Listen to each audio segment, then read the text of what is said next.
guys, welcome back to my YouTube channel. ओमफ्राय दिनै आहा मा होनो दुर्गा फुजा बेरायहैनोसै बोराया गैया नाइट डिउटि दङ ओमफ्राय गावसिनि अफिस सिङावनोखा फुजायाबो मेलायाबो ओंखायनो गाव थानायावनो लेंहरबाय दा ओंखायनो बेरायहैनोसै ओमफ्राय फांसनबो जादों नामा बिदिनो मोसानाय मानाय गान खननाय जादों आरोना ओमफ्राय मा होनो बाहायलाय सोर गोजाम होनना सिनायनो ना ओंखायनो नै गोजामखौनो गानबाय ओमफ्राय लोगोफोर आहा सफैबाय नै हाजबेन्डनि वर्क प्लेसाव सफैलायबाय गाहा नाइट डिउटि दंखायोमोन ओमफ्रायो आहाबो फैफाबाय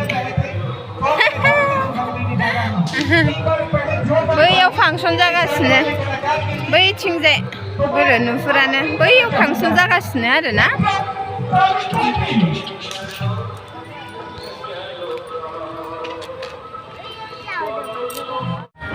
एसे खुलुमहैसै आङो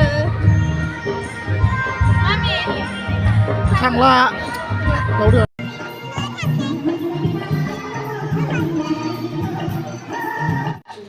ओमफ्राय लोगोफोर जि गोसो होनानै खुलुमबाय आरो आङो ना जिहेतु संसार जानाय बिराद माखासे जाफुंसारनायनि थाखाय बिबाय गथ' गथायनि थाखाय बिबाय हाजबेन्डनि थाखाय बिबाय खुलुमबाय बिमाया जेब्लायबो जोंनि सायाव आशीर्बाद होबाय था बोसोरे बोसोरे मोजां फैनानै आशीर्बाद होनानै थांफिनखायो जिहेतु बासानि होफिनखायो बोसोराव खनसेल' आशीर्बाद होनो फैयो जेखन आशीर्बादखौ बिनानै लाबाय आरोना इसोरनाव गोसो होसारनानै बिबाय खुलुमनानै बिराद गोसोखौ मोजां मोनबाय एखेबारे बिराद मोजां जायो आरोना सिङावहाय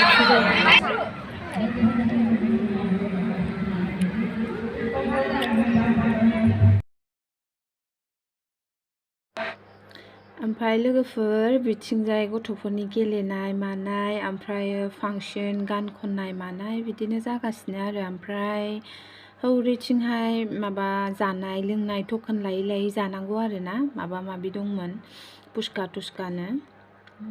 ओमफ्राय लोगोफोर बे क्लिपआ आं बे हाजबेन्डनि माबायाव थांनायनि सिगां लानायमोन आरोखि ना जों बाजाराव प्रसाद बायहैदोंमोन 4टा 5टासोआव थांदोंमोन जोङो बे समावहाय ओमफ्राय बे मोनसे मन्दिर बायह्रानि खाथिनिनो जोबोर समायना साजायदों एकदमबारे मबाइलाव बारा सिनायबावाखैसो माबायाव मा होनो मेगनजों नायबा जि समायना साजायदोंलै जि गोबाव नांदों बेखौ साजायनो गोबाव लाथारदों ओरै साफा हेन्डमेड माबानि मा होनो औवाजों अबेबा माजों बानायजोबनाय जि साइज साजायखादों मोनथिया सोरनि आखाया एथ' समायना साजायखो एखेबारे मोदायफ्रानो फैनानै थाफैजोबगोन बायदि मोनखादों जायगाखौनो सान्ति मारैबा मोजां बानायथारदों बिमा दुर्गा